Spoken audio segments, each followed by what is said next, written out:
নমস্কার, welcome to Samir GK 24/7। আজকে যে বিষয়টি নিয়ে আলোচনা করব সেটি অত্যন্ত সেন্সিটিভ বিষয়।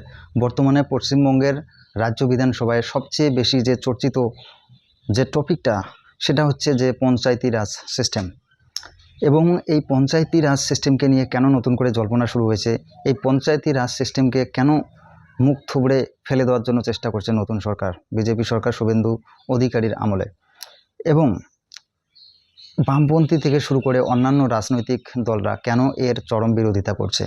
এই পঞ্চায়েতি রাজ সিস্টেমকে কেন ভারতে আনা হয়েছিল, প্রথম কবে আনা হয়েছিল এবং কি উদ্দেশ্য ছিল, এবং এই পঞ্চায়েতি রাজ সিস্টেমকে যদি অ্যামেন্ডমেন্ট করা হয়, নতুন কোনো আইন আনা হয়, তাহলে কি কি অসুবিধা হতে পারে, সমস্ত কিছু A to Z আলোচনা করব এই ভিডিওতে। তো প্রথম থেকে অবশ্যই দেখুন বন্ধুরা, ভারতে প্রথম পঞ্চায়েতি রাজ সিস্টেম 73তম সংবিধান সংশোধনী 1992 সালের মাধ্যমে 1992 সালে যুক্ত হয় ভারতীয় সংবিধানে। এবং এর আগে মহাত্মা গান্ধীও এই আইডিয়াটাকে দিয়েছিলেন যে একটা পঞ্চায়েতি রাজ সিস্টেম বা গ্রাম্য ভিত্তিক একটা প্রশাসনিক ব্যবস্থা করার যে প্রয়োজনীয়তা সেটি গান্ধীজি এর আগে এই ইচ্ছা প্রকাশ করেছিলেন, এই আইডিয়াটা দিয়েছিলেন। এবং এরপরে পঞ্চায়েতি রাজ সিস্টেমকে আনা হয়। এটি প্রথম রাজস্থানে চালু হয় এবং পশ্চিমবঙ্গে 1978 সালে 4ই মে শুরু হয় পশ্চিমবঙ্গে পঞ্চায়েতি রাজ সিস্টেম। এখন তৃণমূল সরকারের আমলে প্রচণ্ড দুর্নীতি এবং এক একটা করে প্রধান কোটি কোটি টাকা দুর্নীতি থেকে শুরু করে বিভিন্ন কমপ্লেন্ট এবং গ্রাম্য মানুষরা যে সুবিধা থেকে বঞ্চিত হয়েছে, পঞ্চায়েতি রাজ সিস্টেমটাকে একদম জঘন্যতম অবস্থায় নিয়ে এসেছিল। এবং এখন যে নতুন সরকার এসেছে বিজেপি সরকারের আমলে, তারা এখন যে বিধানসভা রয়েছে পশ্চিমবঙ্গে সেখানে একটা নতুন আইন পাশ করতে চাচ্ছে। এবং এই আইনের মাধ্যমে দেখুন, পঞ্চায়েতে বা অঞ্চলে যে কোনো বিল, গ্রামে যে কোনো প্রকল্প বা যে কোনো বিল পাশ করতে হলে সাধারণত সই করতে হয় প্রধানকে। প্রধান যখন ওই বিলে পাশ করে সই করার মাধ্যমে ওই বিলে যখন অনুমতি দেয়, তখন সেই বিলটি ডিএম অফিসে যায় এবং সেখান থেকে সেটা অনুমোদিত হয়। তাছাড়া কিন্তু কোনো বিল বা কোনো প্রজেক্ট পাস হয় না। তো এখন এই নতুন বিলের আন্ডারে এই পঞ্চায়েতের বা প্রধানের যে ক্ষমতাটাকে, এই সই করার ক্ষমতাটাকে হস্তান্তর করা হচ্ছে। সেটা হচ্ছে আমলাদের হাতে। পঞ্চায়েত যে এক্সিকিউটিভ সেক্রেটারি, সচিব, পঞ্চায়েত সচিবের সই এখন কার্যকর হবে। এখন পঞ্চায়েত প্রধানের জায়গায় পঞ্চায়েত সচিব এই সইটিকে সই করে অনুমোদিত করলে, কোনো প্রজেক্ট বা কোনো গ্রামের প্রকল্পকে অনুমোদিত করলে তবেই সেটি অনুমোদিত হবে। তো এখানে প্রধানের যে ভূমিকা আগের থেকে, সেটাকে খর্ব করে দেওয়া হচ্ছে।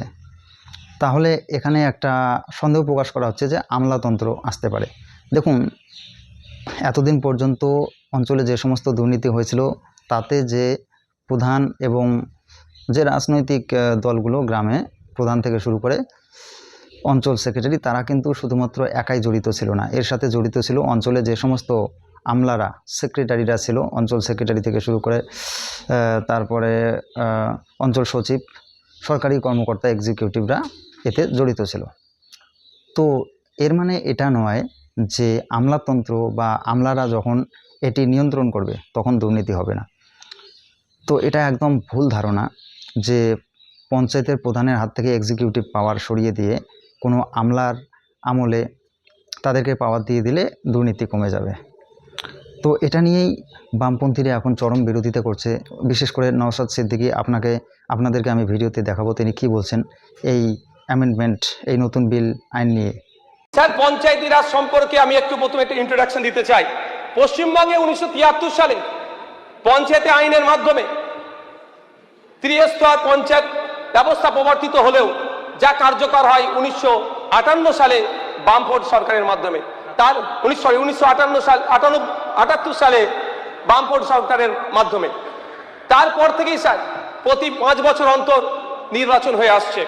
1978 সালের জুন মাসে এই 1973 সালের পশ্চিমবঙ্গের পঞ্চায়েত আইনের অ্যামেন্ডমেন্ট নিয়ে এসে সফল প্রথম পঞ্চায়েত নির্বাচন পশ্চিমবাংলাতে হয়, যার এই ভারতবর্ষের পঞ্চায়েতি রাজ ইতিহাসে এক সফল মাইল ফলক হিসাবে বিবেচনা করা হয়। এবং 1992 সালের 73তম সংবিধান সংশোধনীর আগে পর্যন্ত এটাকে একটা গুরুত্বপূর্ণ দৃষ্টান্ত হিসাবে বিবেচনা করা হতো। আসলে স্যার পশ্চিমবঙ্গে প্রথম পঞ্চায়েত নির্বাচন 1956 সালে হয়েছিল, আইন তৈরি হয়েছিল 1956 সালে, ওই বছরই নির্বাচন হয়েছিল। তারপরে দ্বিতীয়বারের জন্য 1963 সালে আইন তৈরি হয়, নির্বাচন হয়। কিন্তু দুটো নির্বাচনীতেই দেখা গিয়েছে গ্রামের খেটে খাওয়া মানুষের অনুপস্থিতি এবং তাদের পঞ্চায়েতে তাদের অ্যাচিভমেন্ট বা অ্যাচিভ তারা করতে পারত না। ফলে ত্রিস্তরীয় পঞ্চায়েত ব্যবস্থা 1978 নিয়ে এসে প্রথম লক্ষ্যই ছিল ক্ষমতার বিকেন্দ্রীকরণ ঘটিয়ে তৃণমূল স্তর পর্যন্ত এর পরিষেবা পৌঁছে দেওয়া। একসময় গান্ধীজি গ্রাম স্বরাজের কনসেপ্ট দিয়েছিলেন, গ্রামের হাতে ক্ষমতা, স্বশাসনের যে গণতান্ত্রিক বুনিয়াদ তার সার্থক অনুশীলন গ্রাম পঞ্চায়েতের মাধ্যমেই সম্ভব।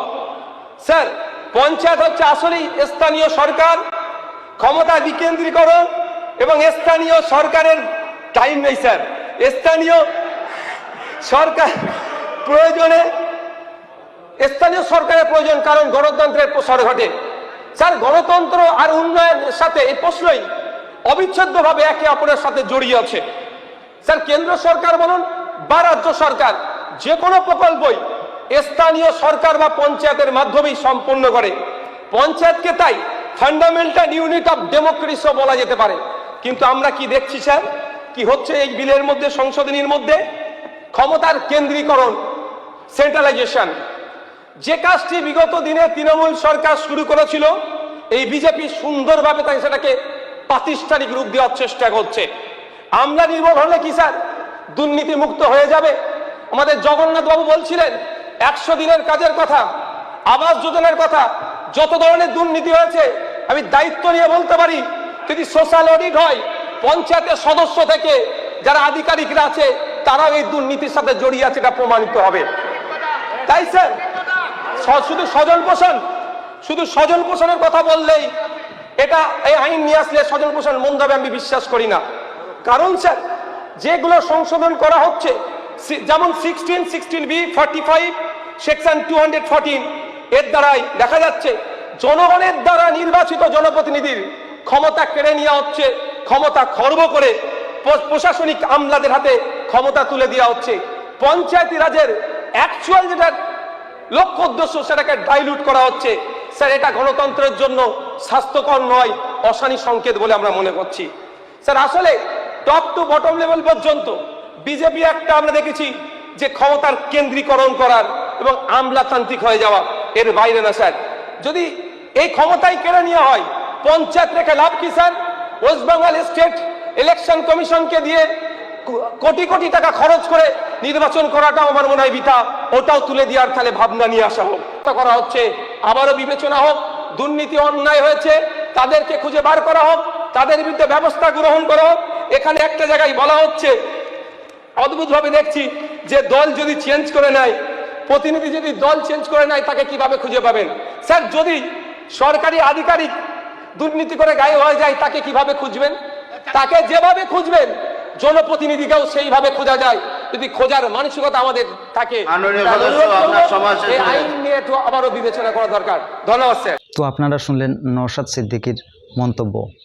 দেখুন, এই পঞ্চায়েত রাজকে আনাই হয়েছিল যে সেন্ট্রালাইজেশন, যে কেন্দ্রীকরণ, যে একটা প্রশাসনিক ব্যবস্থার, সেটা দিল্লি থেকে পরিচালিত হয়।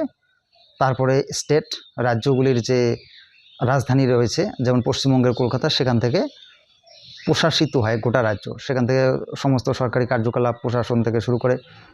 তো এতে কি হয়, গ্রামের মানুষরা, যে সমস্ত প্রান্তিক অঞ্চলের মানুষরা বিভিন্ন ক্ষেত্রে বঞ্চিত হয়। দেখুন, একটা গ্রামের কি অবস্থা সেটা তো গ্রামের বা সেই প্রান্তের লোকের থেকে ভালো কেউ জানতে পারে না। তো সেজন্য কি করা হয় যে শুধুমাত্র লোকেদেরকে ভোট দেওয়া কাজ থেকে সরিয়ে তারা যাতে প্রশাসনিক কার্যে, প্রশাসনিক পদে যারা তাদের অংশগ্রহণ করে গ্রামের উন্নয়ন করতে পারে, নিজের জায়গার উন্নয়ন করতে পারে, সেজন্য এই ত্রিস্তরীয় পঞ্চায়েত রাজ ব্যবস্থাকে আনা হয়। তো মূলত প্রশাসনিক ব্যবস্থাকে ডিসেন্ট্রালাইজেশন করার জন্য এই পঞ্চায়েত ব্যবস্থাটাকে আনা হয়েছিল। কিন্তু এখন যদি পঞ্চায়েতদের এক্সিকিউটিভ পাওয়ারকে শেষ করে দেওয়া হয়, তারা তো জনপ্রতিনিধি, তারা বিভিন্ন ইলেকশনের মাধ্যমে নির্বাচিত হয়, তাহলে ইলেকশন করানোর দরকার কি? ইলেকশনটাকেই বন্ধ করে দেওয়া উচিত। তাহলে এত টাকা খরচ করে ইলেকশন করার দরকারটা কি? তাহলে একটা আমলাতন্ত্রে পরিণত হওয়ার ভয় থেকে যাচ্ছে। তাহলে এই নতুন অ্যামেন্ডমেন্ট বা আইন আনলে দুর্নীতি কি কমবে? অথবা আপনারা কি মনে করেন আমলারা দুর্নীতি শুরু করে দেবে? কি মনে করেন আপনাদের মন্তব্য কমেন্টে জানাবেন। ধন্যবাদ।